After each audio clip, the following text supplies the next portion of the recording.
Del Evangelio según San Marcos. Al día siguiente, cuando salió de Betania, sintió hambre. Vio de lejos una higuera con hojas y se acercó para ver si encontraba algo. Al llegar no encontró más que hojas porque no era tiempo de higos.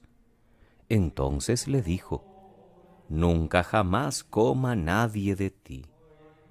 Los discípulos lo oyeron. Llegaron a Jerusalén, entró en el templo y se puso a echar a los que traficaban allí, volcando las mesas de los cambistas y los puestos de los que vendían palomas. Y no consentía a nadie transportar objetos por el templo. Y los instruía diciendo: «¿No está escrito: mi casa se llamará casa de oración para todos los pueblos? Vosotros en cambio la habéis convertido en cueva de bandidos». Se enteraron los sumos sacerdotes y los escribas, y como le tenían miedo porque todo el mundo estaba asombrado de su doctrina, buscaban una manera de acabar con él. Cuando atardeció salieron de la ciudad. A la mañana siguiente, al pasar, vieron la higuera seca de raíz. Pedro cayó en la cuenta y dijo a Jesús: «Maestro, mira, la higuera que maldijiste se ha secado». Jesús contestó: «Tened fe en Dios. Os aseguro que si uno dice a este monte: quítate de ahí y tírate al mar, no con dudas, sino con fe en que sucederá lo que dice, lo obtendrá. Por eso os digo, cualquier cosa que pidáis en la oración, creed que os la han concedido y la obtendréis. Y cuando os pongáis a orar, perdonad lo que tengáis contra otros, para que también vuestro Padre del cielo os perdone vuestras culpas».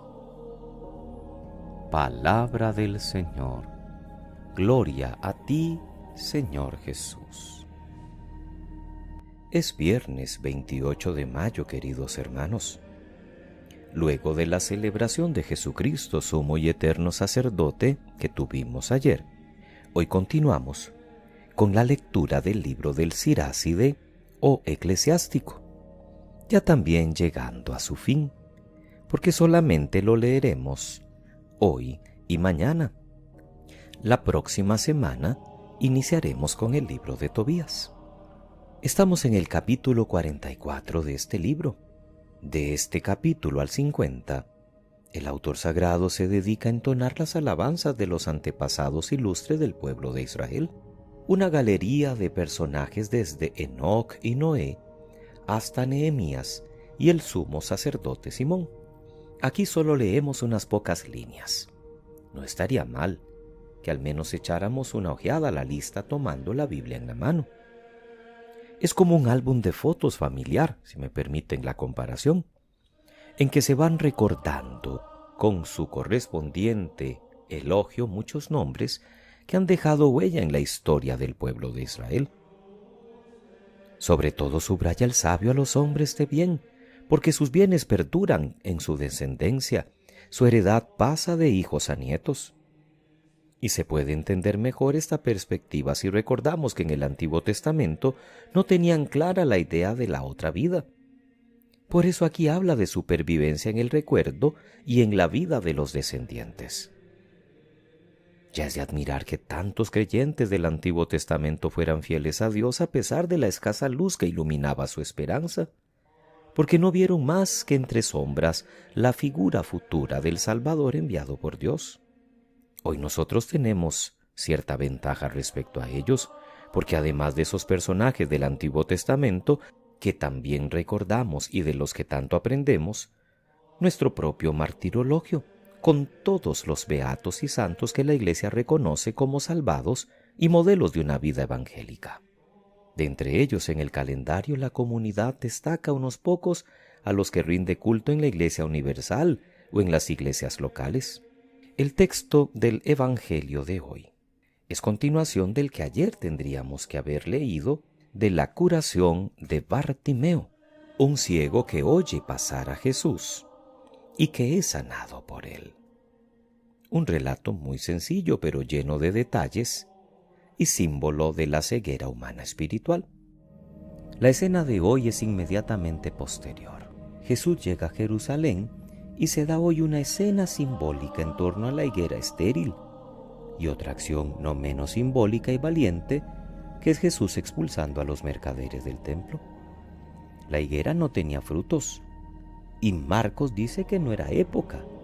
Sin embargo, Jesús se queja de su esterilidad. Y el lamento nos recuerda la viña estéril del profeta Isaías en el capítulo 5. Jesús pronuncia unas palabras duras contra la higuera. Nunca más nadie coma de ti. En efecto, al día siguiente la higuera se había secado. Si Jesús hizo este gesto es porque apuntaba a otra clase de esterilidad, quizás al pueblo, sobre todo a sus dirigentes, porque el árbol que no da fruto simplemente es tirado fuera. Israel había fracasado. Israel es la higuera seca. Y en medio del episodio de la higuera, entre el inicio y la conclusión del día, Marcos coloca la escena del templo y el gesto de Jesús sacando a los mercaderes. Lo que hace Jesús es de nuevo un gesto simbólico, tal vez no tanto contra mercaderes cuanto a los responsables del templo. Lo que denuncia es la hipocresía del culto, las cosas hechas exteriormente, pero no son obras coherentes en la vida. Ya los profetas habían atacado la excesiva confianza que tenían los judíos en el templo y en la realización de sus ritos. Pero el culto debe ir acompañado de la fidelidad a la alianza. También hoy Jesús quiere subrayar que el culto del templo debe ser más universal, sin poner trabas a los extranjeros. Los mercaderes hacían que los que venían de fuera tuvieran que cambiar la moneda pagana, que era considerada impura, y solo la judía podía ofrecerse en el templo. Y no sería extraño que en este comercio hubiese abusos y trampas, aprovechándose muchas veces de los forasteros. Jesús lo que quiere es que su templo sea casa de oración para todos, un lugar de auténtica oración y no cueva de ladrones. Hoy las quejas continúan.